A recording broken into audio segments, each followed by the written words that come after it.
Up next, we are joined by Dr. Richard from the School of Business and Social Sciences.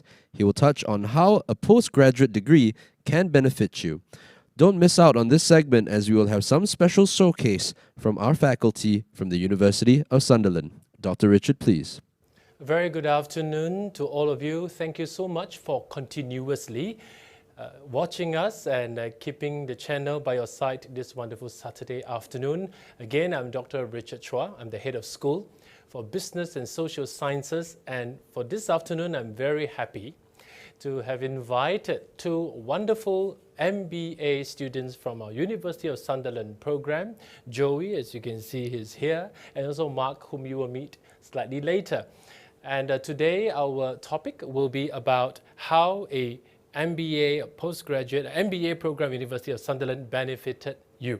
So maybe for a start, maybe can I get you to kind of share with us a little bit how has your MBA study program so far? Oh yeah, sure. Okay, my name is Joey, and I'm right now currently studying an MBA program in MDIS. So far, I find this course that very meaningful to me, and because of my background that is actually from biomedical science, so a lot of new things that actually I came across. It's actually very different, right, from biomedical sciences that you used to study before? Definitely is very much different. How do you make that switch last time? Like, for example, from biomedical science and now you embark on an MBA program. I have a very strong sense of business mind since I was from primary school. So most of the times I was wondering how to improve myself in the business area. Earning money? Money is okay. Aside from money, because I think that definitely. I mean, in this world, that you need to. Money is not the only thing that you can reward everything. I agree. Yes, but definitely people will go for this. It's also about business acumen, right? Like, for example, how we trade, right? And the kind of relationship we establish with different people, right? So for example, in business, we will offer some kind of a service, and this service is kind of very strongly anchored on some philosophical goodness that we want to contribute to society. Yes, agree. Yeah. So when you were doing your undergraduate, right, that was biomedical, right? Yeah. So how is it like to kind of move from a very science environment and then after that going into an MBA?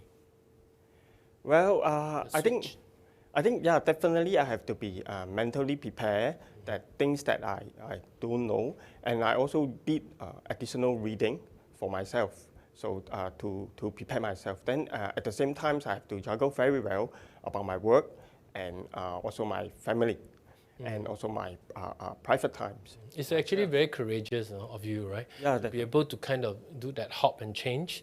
And so when you go into our University of Sunderland program, what was your first impression? Maybe during the first few modules that you study, how has it been? How was it like? How do you adjust that kind of mindset to fit into a postgraduate study program?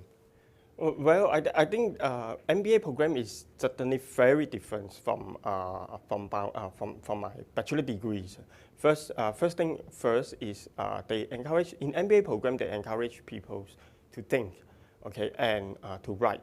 So most of the time the lecturer actually inspiring us rather than directly giving us the answer. And I also learned that to approach the problem from different angles. So this is very much different from science, whereby science, everything is based on fact. But in MBA, we have to look at a lot of different factors. Right. Okay, we can talk a little bit about the whole guided process, right? Just now you said that the lecturers will guide you, right, in your studies, motivate and to help you to understand the concepts. It's very different from teaching. Like maybe what we used to go through before in our undergraduate program, right? So what is actually that difference? Well, I think the difference there are in few areas. Number one, because of the teachings modules and the structures, is I find that this different from the from my honor degree. Right? So maybe for example, there's one topic, it can be like stretches very huge, and there's no limitation for us to explore the knowledge of that. That's the beauty, right? Because you're able to have an open area, then you're free to go and explore, get your knowledge, and go to different areas Yes, of your own interest. Yeah, exactly. And it's So guided by lecturers. yes, it's like a Christmas tree. Okay, we start from very bottom, and then we slowly and then concentrate, focus on that. So once you get to the very top, you graduate, right? Yep. Then that's everything will be okay. All right. So when you currently you are also in your own profession, right? Yep. Practicing in your own profession. Maybe you can share with us a little bit about profession. Okay, currently I'm a lab manager in a pharmaceutical company.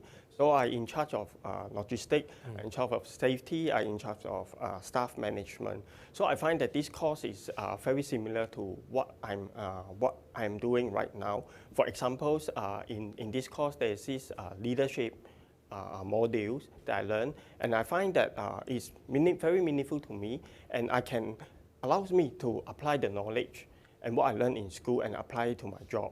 In terms of leadership, I think it's very, very important, right?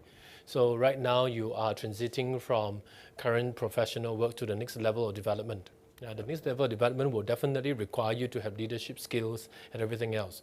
And so the MBA program, as you go through the course, what are the things that you feel that after the MBA program you would definitely benefit from? Or maybe what are the things that you're uncertain right now because you are still studying, right? Maybe at the end of the course when you graduate, then you discover the full thing. So maybe you can give us a little bit of that insight into a student's mind. Like what is it happening right now? Okay, well, I think as for the student right now, especially for fresh graduate, then certainly there will be a lot of question in their minds, especially how a company operate. For example, why is it that there's these company structures? Why is it that there must be a manager? Why is it that there is a director? And what is their role? So in this MBA course, I'm trained that not only focus particularly to become a technical person, but this course actually allows me to have an overview of how a company operates. And as a leader, as a good leader, to answer your question, as a good leader, definitely you need three things. You must set a very good vision, and you must have a mission, and you must have the values of yourself. And from here, how you actually explore it, and then to develop your company. You actually mentioned a few points. I've taken some of the keynotes here. Is that number one in terms of technical aspect and also how in operational matters, and yet there is this very intangible part about leadership, right? And how you work with your colleagues, and in the future that you'll be managing your own department and colleagues. Yeah. So this is kind of like the art and science, isn't it? Yeah.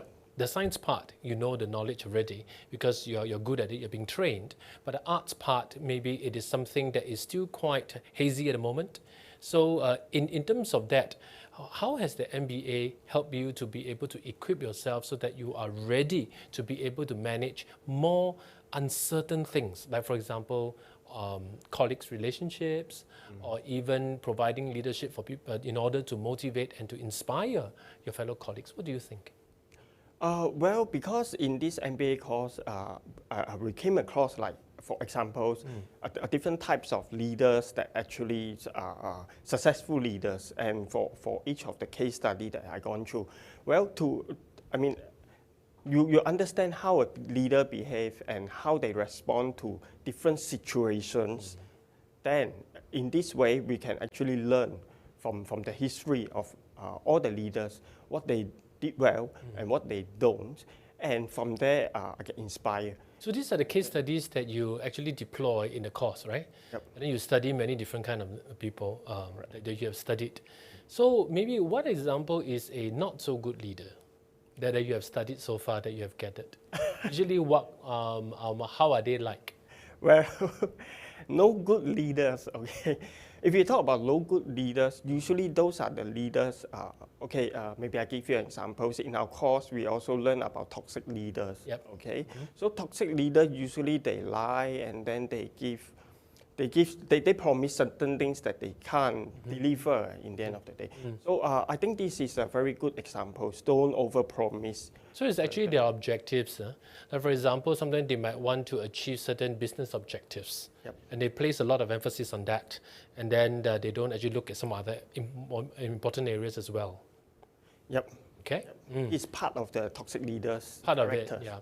Then how do we navigate away from this kind of toxicity in leadership and then move towards what kind of leadership so far? In your MBA studies, what have you discovered in terms of that knowledge? Well, of course, number one, you don't learn from those toxic leaders and you don't do things that you can't deliver in the end of the day. I think this is very important. Then secondly, you must understand yourself. What type of leaders that you are? Are you that good in working together with part of the teams? Do you have a very strong vision? Do you have a strong mission sense? So you have to understand yourself. Then you apply the types of leaders that you you belongs to, that you think you belongs to, and from there you develop yourself. So at the end of the day, we still have to understand ourselves, right? Certainly. Yeah, and also to know what kind of person we would want to be, or in terms of professional setting. Yep. And then from there, we learn also from our former bosses, supervisors, because we also can judge for ourselves, right? How good leaders are they? And how do we go about making that change, right? And also what are the right attitudes and all that in order to perform well, and also most importantly, to motivate all your employees together. It's very challenging, right? There's so many things happening. And then when you study, you have cases like that. And then yet we also have to care about our own career, Yep. our own professional development. So these are certain things that are very challenging. Yeah, definitely. Do you personally have some challenges that you are very determined to want to overcome, throughout the course or maybe after the course? Well, when you have a staff management, then this is definitely one of the areas that I would try to improve. For example, you have certain expectations for your staff, and yet I want to maintain the relationship. So this is like something that for me is very difficult for me to find the balance for that. Because I want in futures, I want my company to be a very friendly department. I want everyone to come to work without pressure, and they feel home. They have the feelings of home when they work. But at the same time, sometimes it's very difficult to apply the expectations on the staff. Because when it comes to really bottom line, we all have to meet bottom lines, right? Exactly. So then that's the part where will give you a lot of challenge. Exactly. Yeah. So all this, I thank you, Joey, for sharing with us. I think these are the challenges that we all face in the business world, in our professional world, and in terms of relationship, and how do we achieve business objectives, relationship at the same time.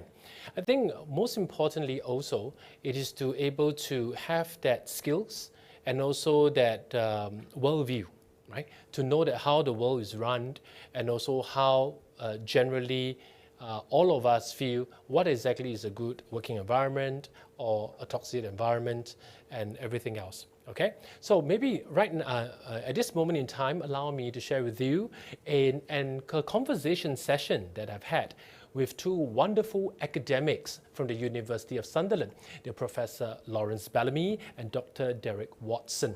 So let's take a look at what they say. And from there, I'll meet you up again with Mark, another wonderful student of ours, and to continue the discussion. So let's take a look at the video. Hello, everybody.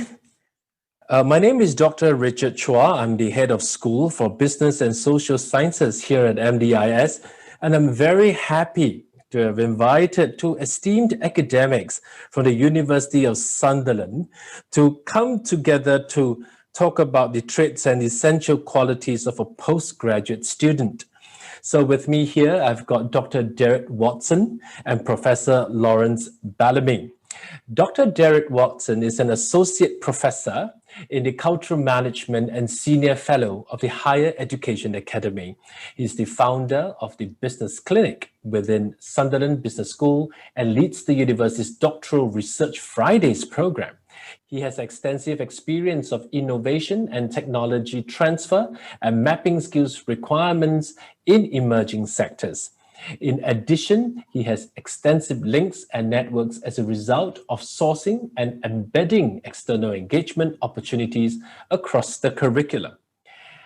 And next, Professor Lawrence Bellamy is the Academic Dean, Faculty of Business, Law and Tourism at the University of Sunderland. A highly experienced international business school and social sciences leader with a track record of change management, international development, curriculum enhancement, and business engagement. His research interests lie in strategy, enterprise, small business, international management, and work-based learning.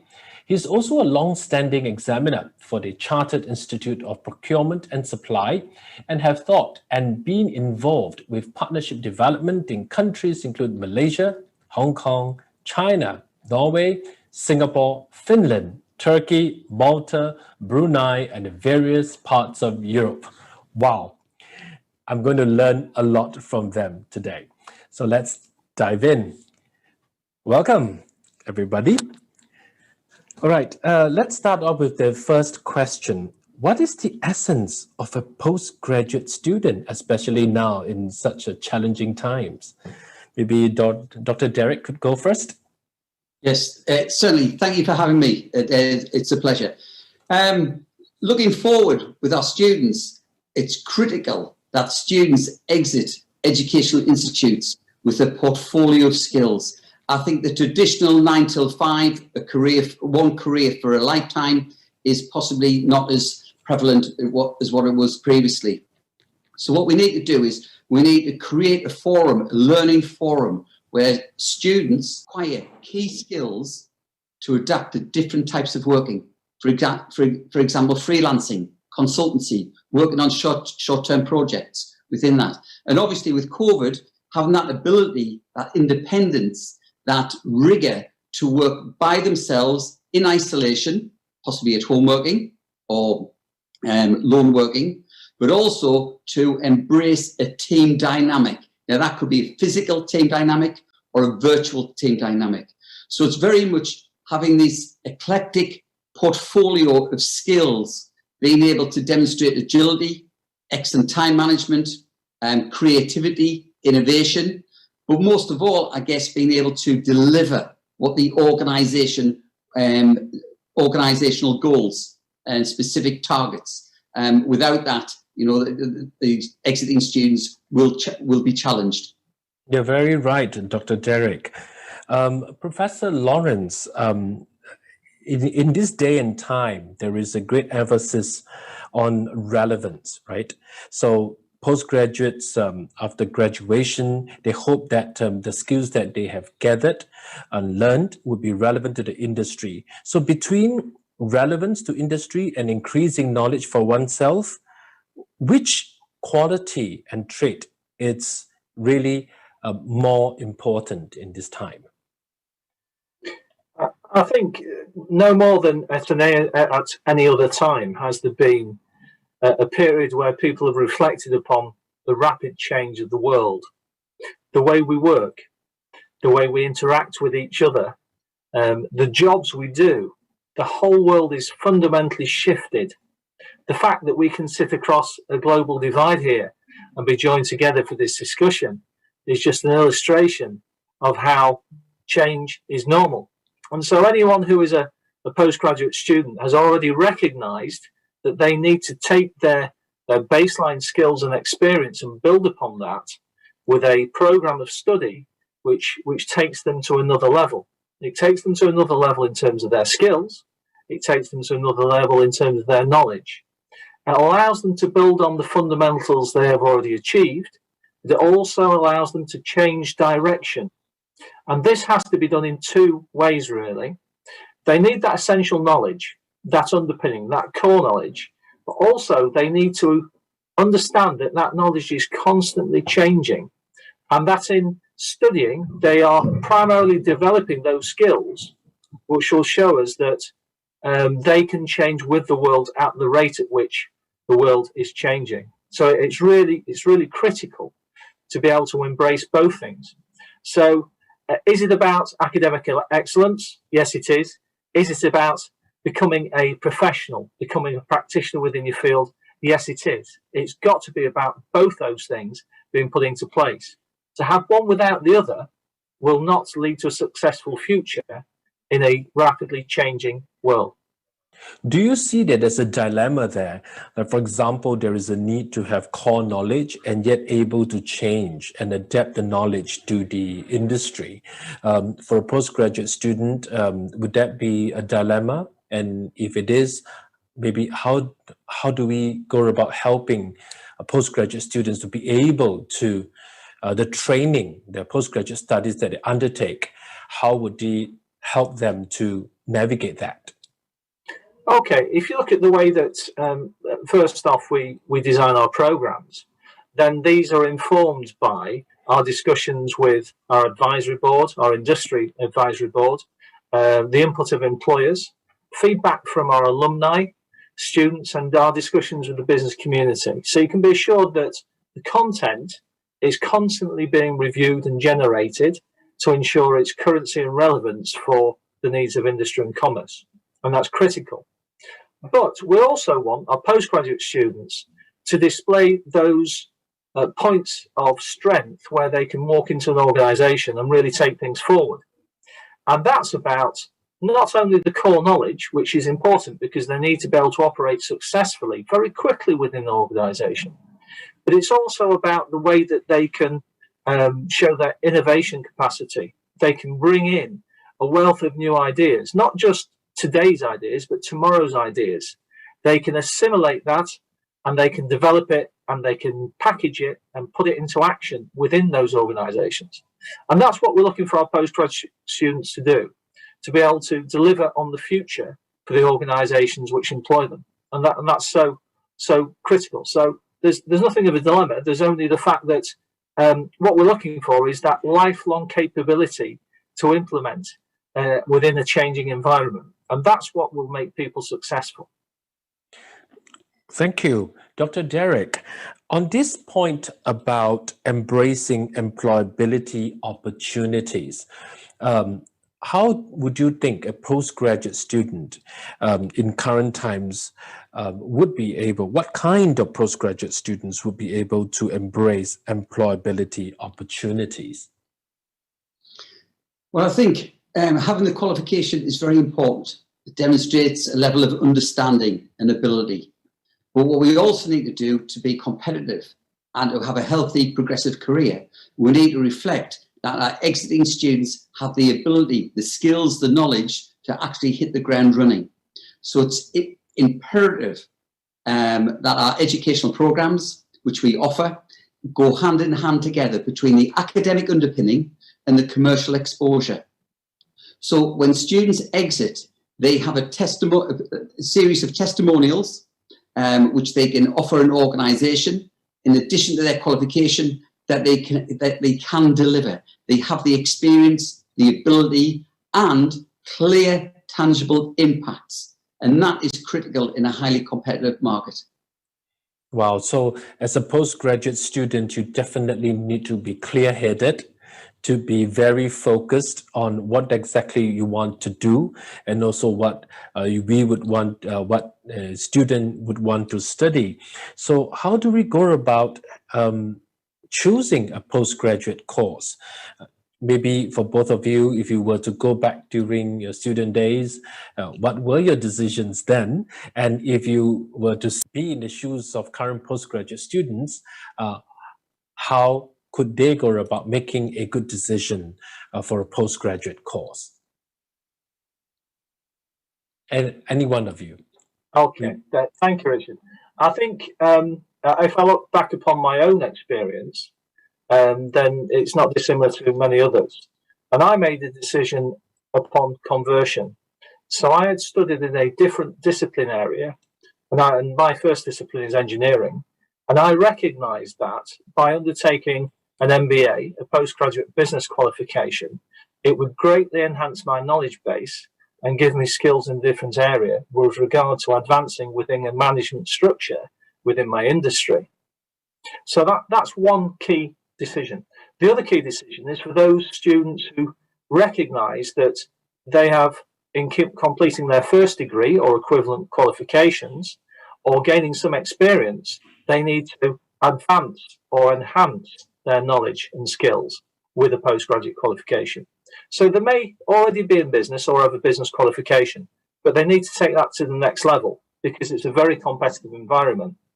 And in studying postgraduate business qualifications, there's always going to be a recognition that this is at a strategic level. This is taking you to the thought processes, and this is very much about management decision making of senior managers within organisations to really understand the complex and dynamic world and the strategies which are successful within that sphere. So they're the two key components. I'll let Eric continue now. Yes. Yes, sure. Thank you, Lawrence. I think it's very important with our exiting students that they have the qualification and experience that can open many doors, meaning many career opportunities within that. And quite often that could be a lonely decision. And certainly at our university, we have a huge infrastructure behind the teaching team, careers, our futures team. Lawrence mentioned alumni, where prospective students and existing students can use these services as a touchstone to get greater clarity and vision and motivation, drive to work towards that ultimate career. The reality is that I found is many students who embark on a degree program may have aspirations possibly working in the marketing sector. The reality is very few of them possibly will end up in that specific job, that vision. And what we need that agility, and we need to have that confidence to be able to work in different divisions, different attributes of an organisation, be it for a large company or a small SME, which you'll still get a significant amount of exposure, or in fact, what we promote is possibly working for yourself, freelance, as an entrepreneur, and setting up your own business. And you'll see in our institute, we have various forums whereby students can embed and engross in these opportunities as they navigate their way through the educational programs. So it's very important that students have this tolerance, this ability to recalibrate their CVs to adapt to what has already been said, a very fast-changing market out there. I identified two key words from both of you. One is strategy, the other one is agility.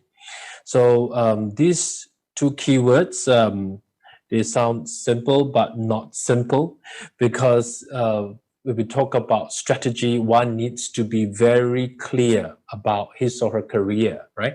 And also what the postgraduate studies would benefit them, and in terms of career advancement, as well as their own future work in whichever sector that they are in. While agility requires one to be able to stand on his or her own 2 feet and to be able to make changes, especially when challenges come before them. So how do we go about advising our students in that sense that when they study a postgraduate course, in the midst of it, how do they go about maintaining the two essential aptitudes, especially then upon graduation they would be successful? Professor Lawrence? Certainly, you've got to appreciate the qualifications are put together with cross-cutting themes. So, and you've identified certainly strategy and agility. So strategy will occur in every part of the program.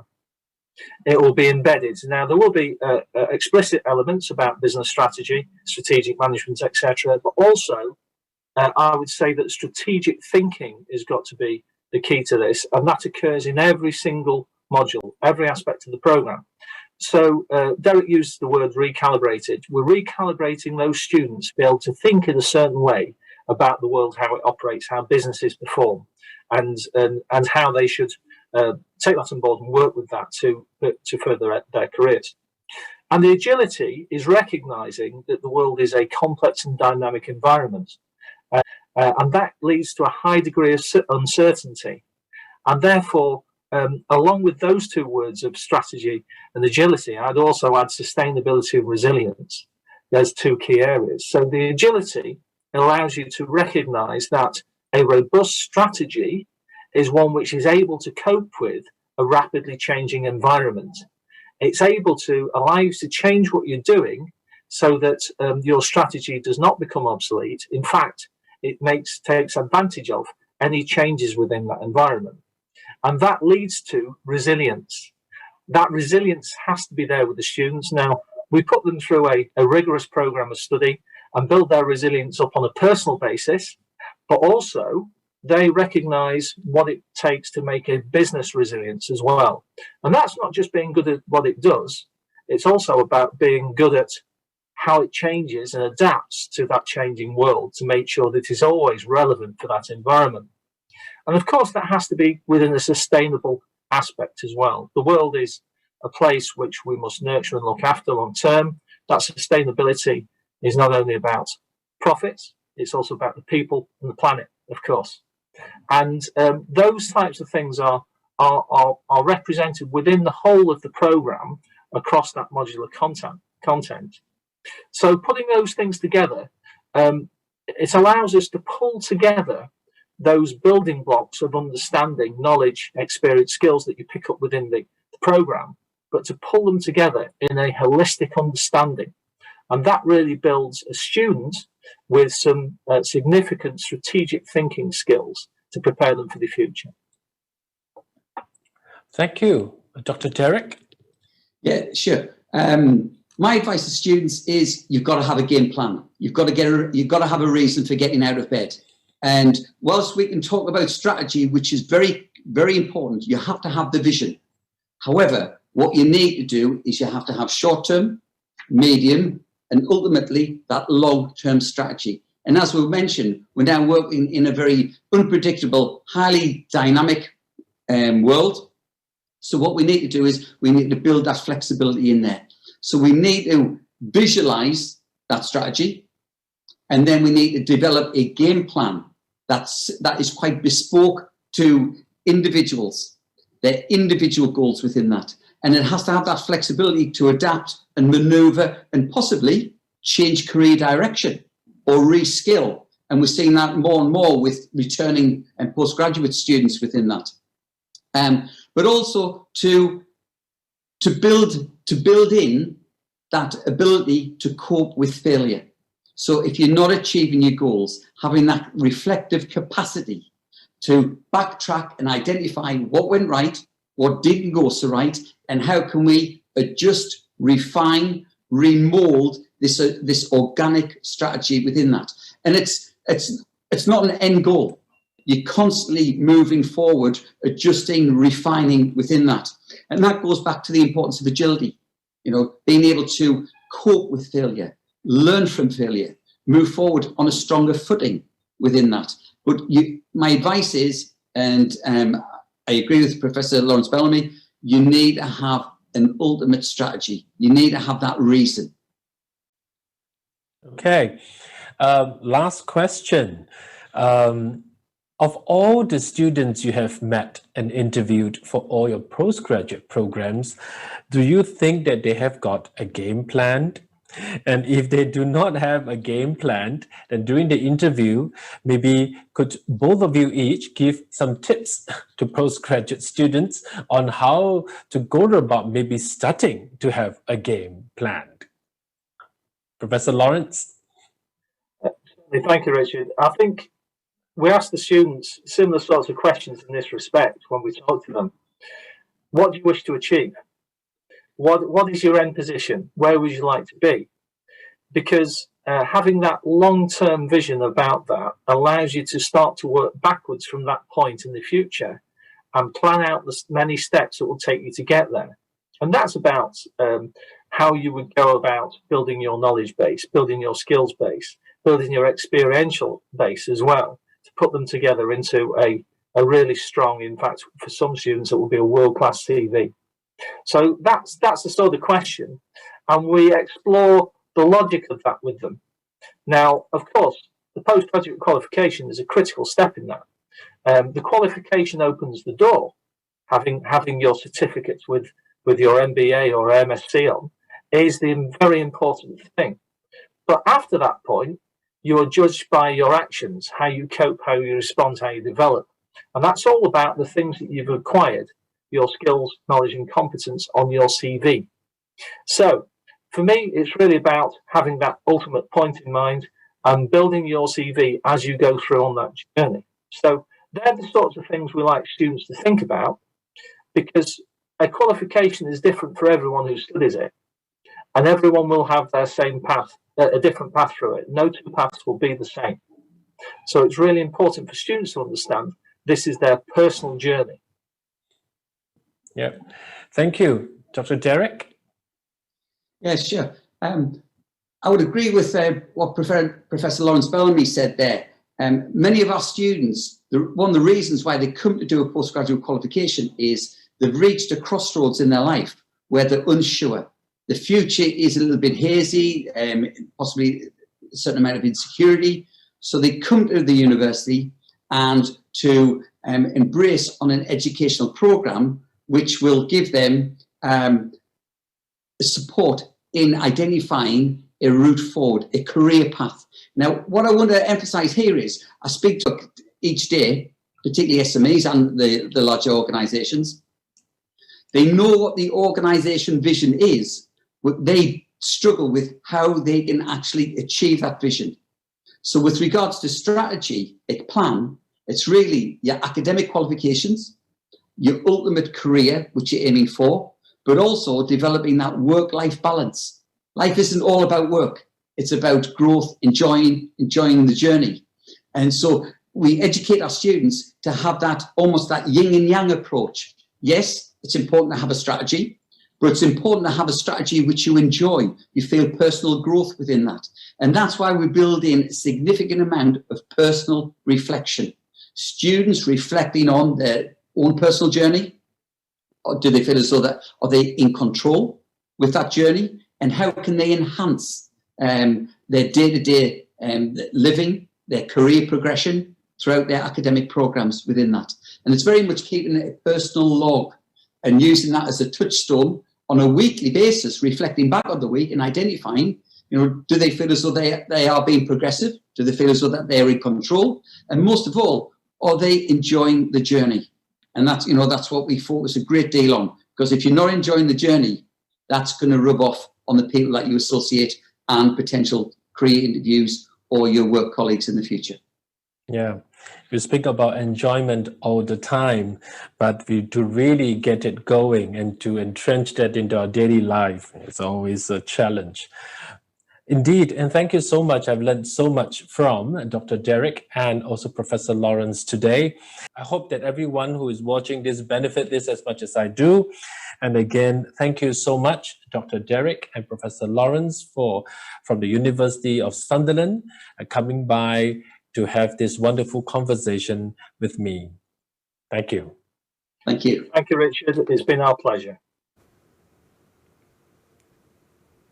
And indeed, we have learned so much from the two professors, and welcome Mark, a fellow MBA student in the University of Sunderland. Both of us have been listening to the two professors, and I also took some notes. Yes. I think what Professor Bellamy was saying is that portfolio skills and baseline skills, how, in your view, how do you apply it to your own current professional practice and study journey? Okay, first, my name is Mark, and I'm studying an MBA program here in MDIS. So first, your question is about the baseline. So for me, baseline is the foundation. Why do you choose to enroll or to have this specific qualification as an MBA? For me, it's about the motivation. That's actually one of my baseline. It's actually very important because if you don't have motivation, then whatever you do in the future, then it's like if you're doing something that you don't want, then you don't expect something good in the end. And another baseline is, as apart from the motivation, is the inspirations, like what inspires you, who inspires you. And for me, inspiration is myself. I always look in a brighter side. I always look in the silver lining of things, and see situations on a brighter perspective, such that you can have motivation and inspiration to move along. What is your, so passion is the one that's driving you, right? So currently, what is your pet project, your passion project? Oh, my passion project, I have lots of passion project. The biggest one? The biggest one right now is to be better, to be a senior manager or management in a specific company, or maybe in my own company in the future. And right now, what I'm doing is, to attain this goal, or in line with my passion, I'm actually working on my dissertation, which all about consumer behaviors. Because as we all know, COVID situation has shifted everyone's minds and priorities.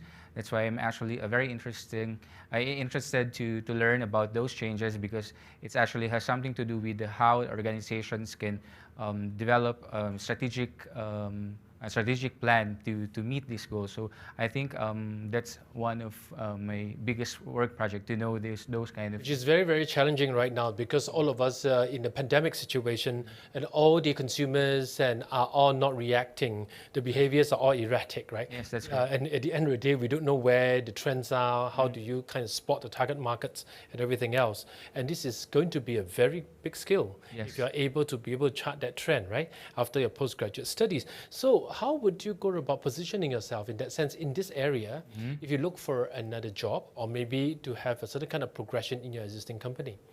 Okay, as both of Dr. Watson and Dr. Bellamy says that you have to have the flexibility to adapt in each business's divisions, such that wherever organizations you work in, or whatever business you want to do in the future, you are aware and you are equipped with those knowledge how to maneuver those things in line with the current situation. I also believe that what happens in the past stays in the past, but in order for you to move forward, you need to look at the past and continue moving forward. So I think that's. There's a lot to handle, isn't it? There's For a lot. example, when you're studying in a postgraduate program, an MBA, and yet you're going to learn and finish up your thesis, and yet you're able to think of your future, your That's career, and how are things going to be like. That's what I think Professor Bellamy was saying about learning and application, that dilemma. I asked him that question. So now I'm going to ask you the same question. How are you going to go about managing this dilemma? Oh, the dilemma. Well, for me, I've been working in the industry for 12 years.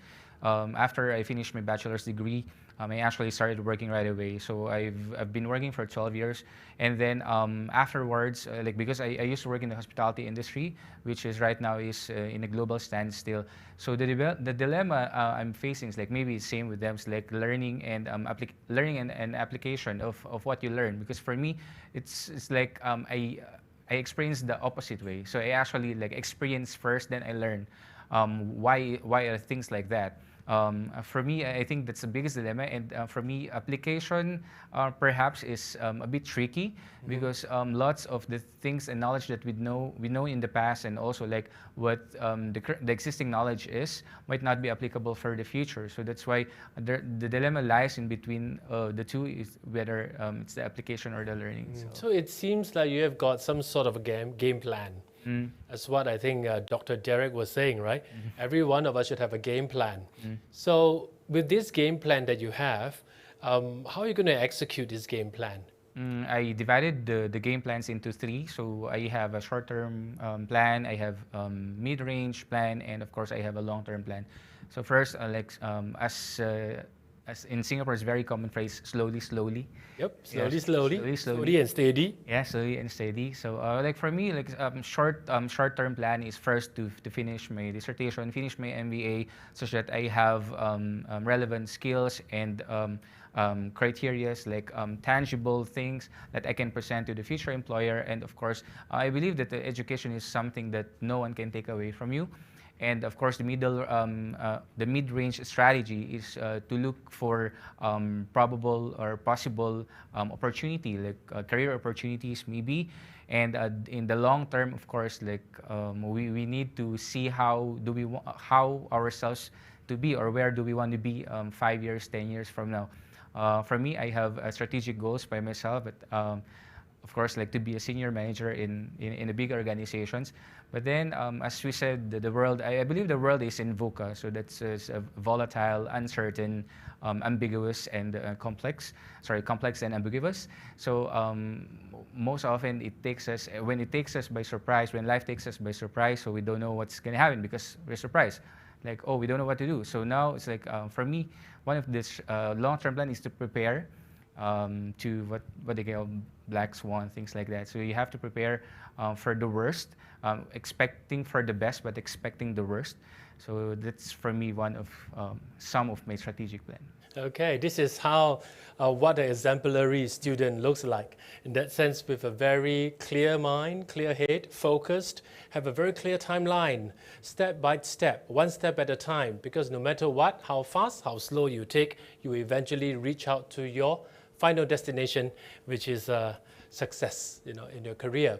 So that's why when you embark on a postgraduate degree program, especially in our University of Sunderland program, the MBA, it is an all assignment based program where it gives you the time and space to be able to explore, be able to discover the knowledge that you need, and also have time to be focused and step-by-step planning with your fellow friends and classmates like Mark and also Joey to come together, and then coming together to form that community, to work with each other, give each other mutual support in a safe environment in order to face up to this pandemic and the challenges that we have in the future. Right. Thank you so much, Mark, for coming by. Thanks for having me. And also thank you, all of you, for staying with us this afternoon. And we hope to see you soon. All right. Take good care.